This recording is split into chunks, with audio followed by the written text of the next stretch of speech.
The gallant men of the Biafra Liberation Army clash with Nigeria terrorist army. In a heavy gun battle in Anambra, killed many Musa boys while others fled. Nigerian army clashed with Biafra Liberation Army in Anambra State during a clearance operation, resulting in the deaths of 8 soldiers from the Nigerian military and the recovery of weapons and explosives. The Biafra Liberation Army reportedly neutralized troops from the Nigerian army, killed 8 soldiers while others flee to an unknown destination.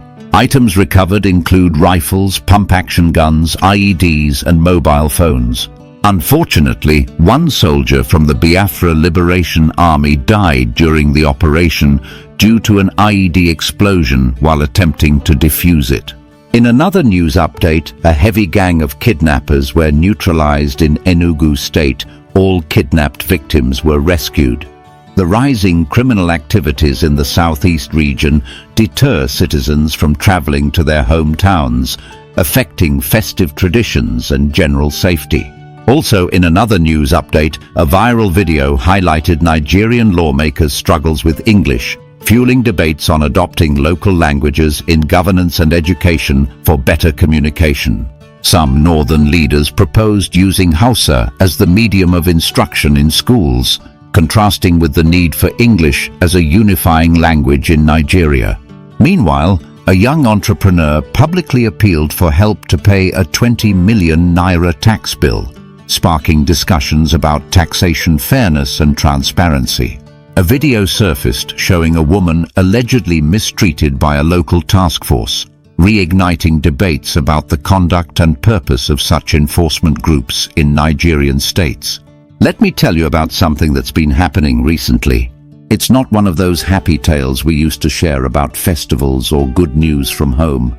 No, this one is a heavy story, a story of struggle, conflict, and the everyday realities of life in our beloved country, Nigeria. This one takes us straight to Anambra State, a land that was once the heartbeat of peace and productivity, but has now become a battlefield for armed men and soldiers.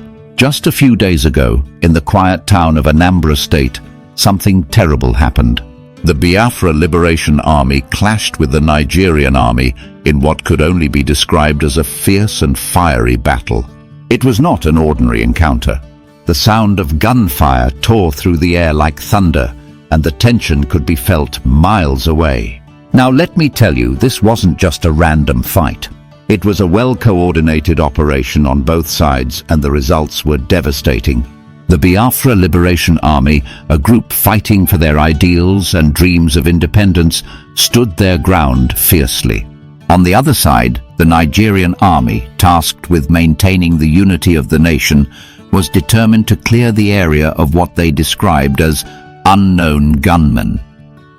You see, this term, unknown gunmen, has been tossed around so much in recent times that people barely know who's who anymore. Some say it's the indigenous people of Biafra behind these incidents. Others argue it could be anyone taking advantage of the instability. The Nigerian army reported that they managed to neutralize 8 members of the group they were targeting. But the Biafra Liberation Army tells a different story, claiming that it was the Nigerian soldiers, often referred to as Musa boys, who suffered heavy losses. They say many soldiers were killed while the rest fled into the surrounding forest. It is always like this with these conflicts: 2 sides, 2 stories, and the truth somewhere in between. As the fight raged on, weapons of all kinds were left scattered across the battlefield. Among the items recovered were rifles, pump-action guns, improvised explosive devices, those deadly things we call IEDs, and mobile phones. Just imagine the chaos and the danger of that scene. In the midst of it all, there was tragedy on the side of the Biafra Liberation Army. One of their men lost his life while trying to defuse an improvised explosive device. Can you picture that? A young man, someone's brother or son, trying to protect his comrades and paying the ultimate price. It's heartbreaking. The aftermath of the clash left a deep scar on the people of Anambra State.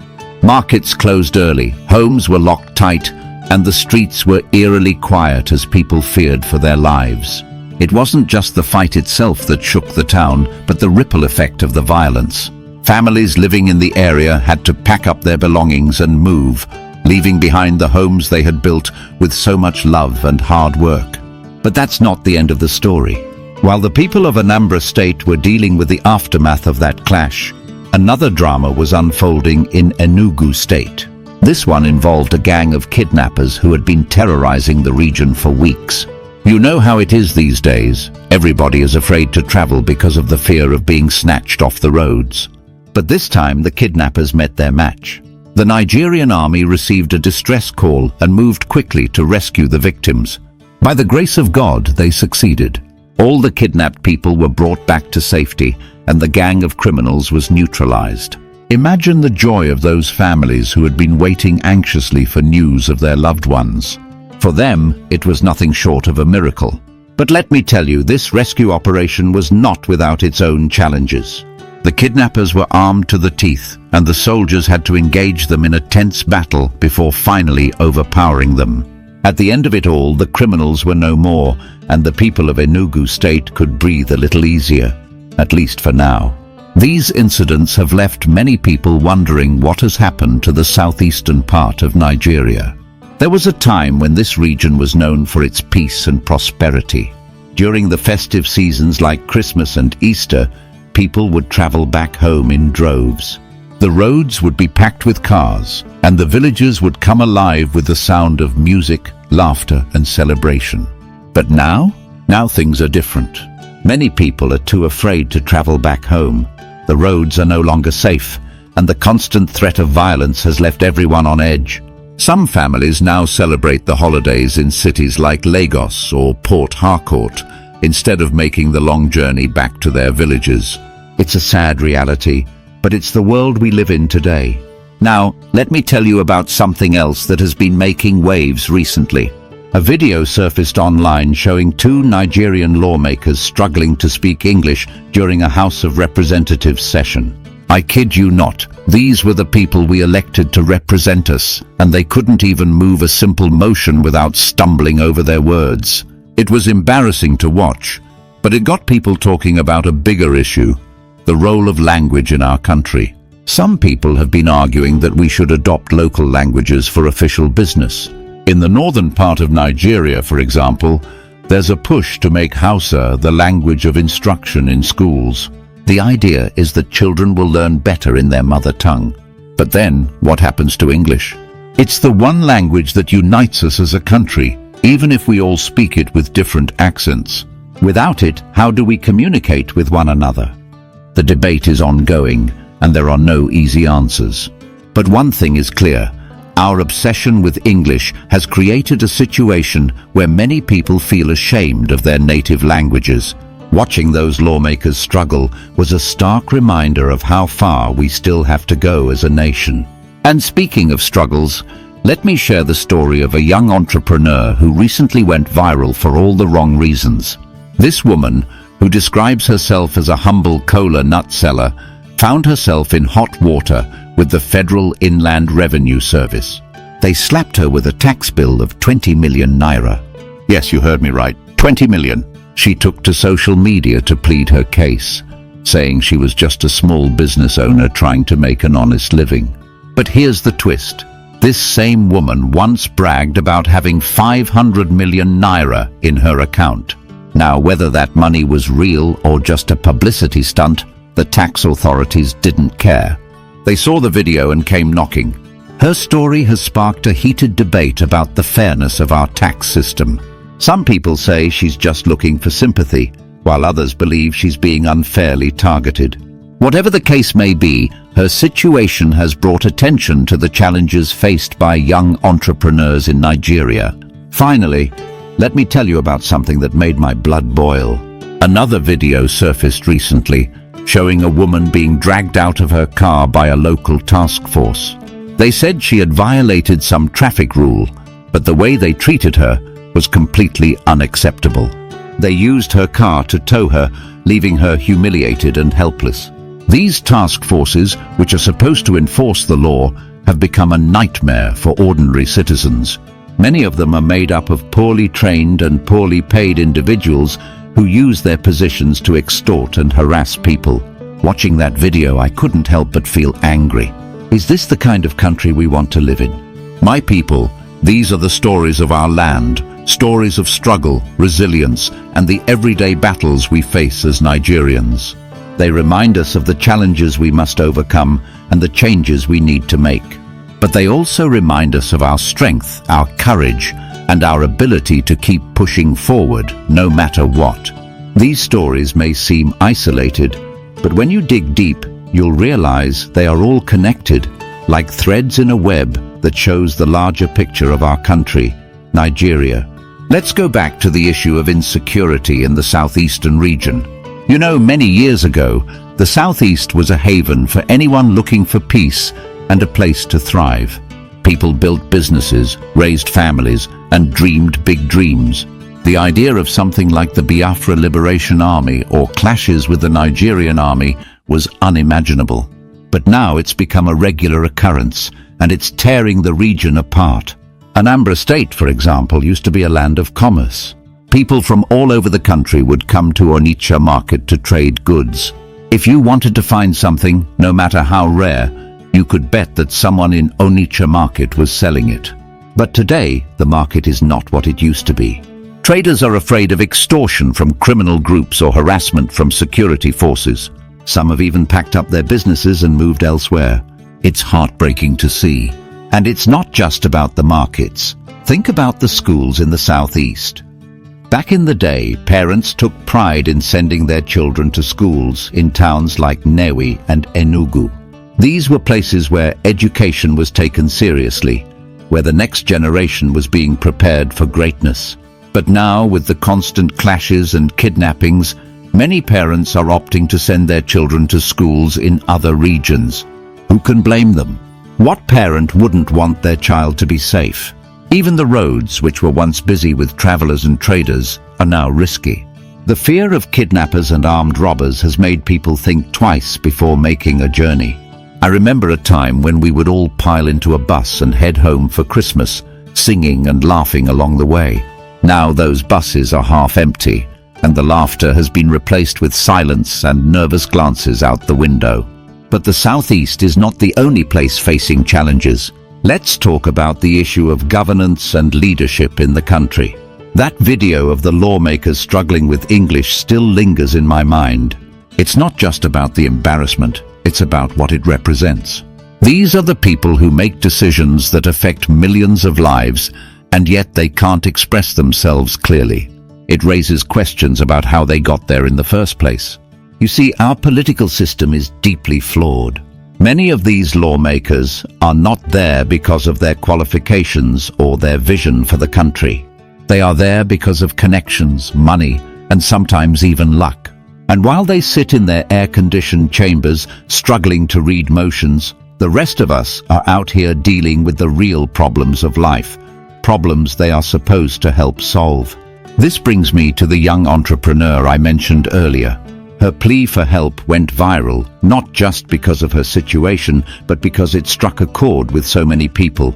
The issue of taxes in Nigeria is a hot topic. Small business owners feel like they are being unfairly targeted, while big corporations find ways to avoid paying their fair share. It's a system that seems to punish the little guy while letting the big fish swim free. And then there's the issue of these task forces that have become a menace in many states.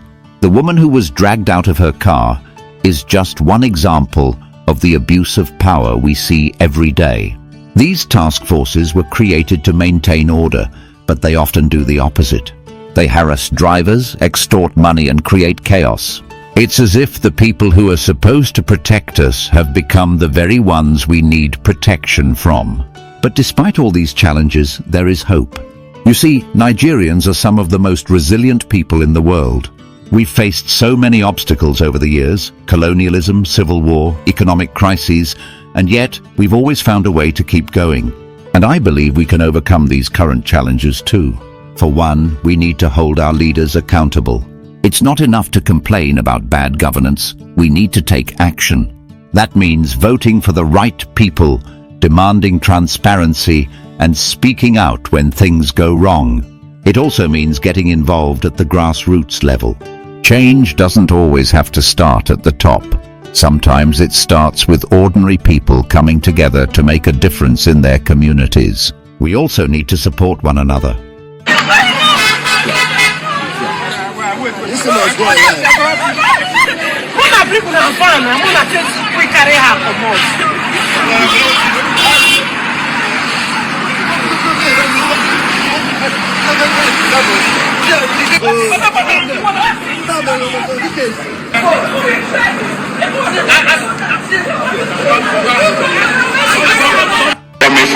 Coming from the Department of Just say I move for the rescission of my first motion.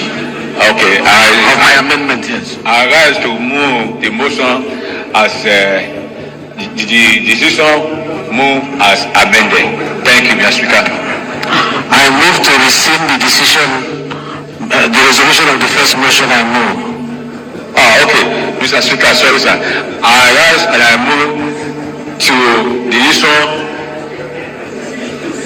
to recite The resolution of the first amendment moved by first motion. In my whole life, you guys have seen everything I've been through 2015 to 2024. In my whole life, I have never come out to ask Nigerians for help despite everything I was going through. This is the first time I'm coming out to ask Nigerians for help. Please help me, I'm begging you. FIR said that I should come and pay tax, 20 million naira. Haba. Even Ongotino, they pay tax, 20 million naira. I'm just a young girl. I'm just a very young girl. Ordinary humble color, not seller. I'm just a humble color, not seller.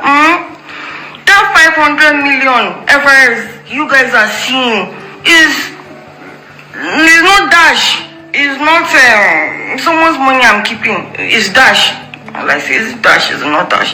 Anyway, that money should not be tricking your eye now. I'm very young. I shouldn't pay tax until I'm 70. I'm encouraging, young entrepreneurs, young people in business. Let's pay tax. So that's why I'm bringing it. So of course I'm encouraging that one. But then 20 million naira tax. How bad? What do I have? How much am I worth? Nigerians, please help me. Please help me. You did it for somebody's NGO. You people contributed 360 million naira for the person's NGO. Please, come and also contribute for me. This is the end of our news update. Please click the icon on the top right corner of your screen to watch my next video. You will enjoy it. I will see you again in my next update. Enjoy the rest of your day. Goodbye for now.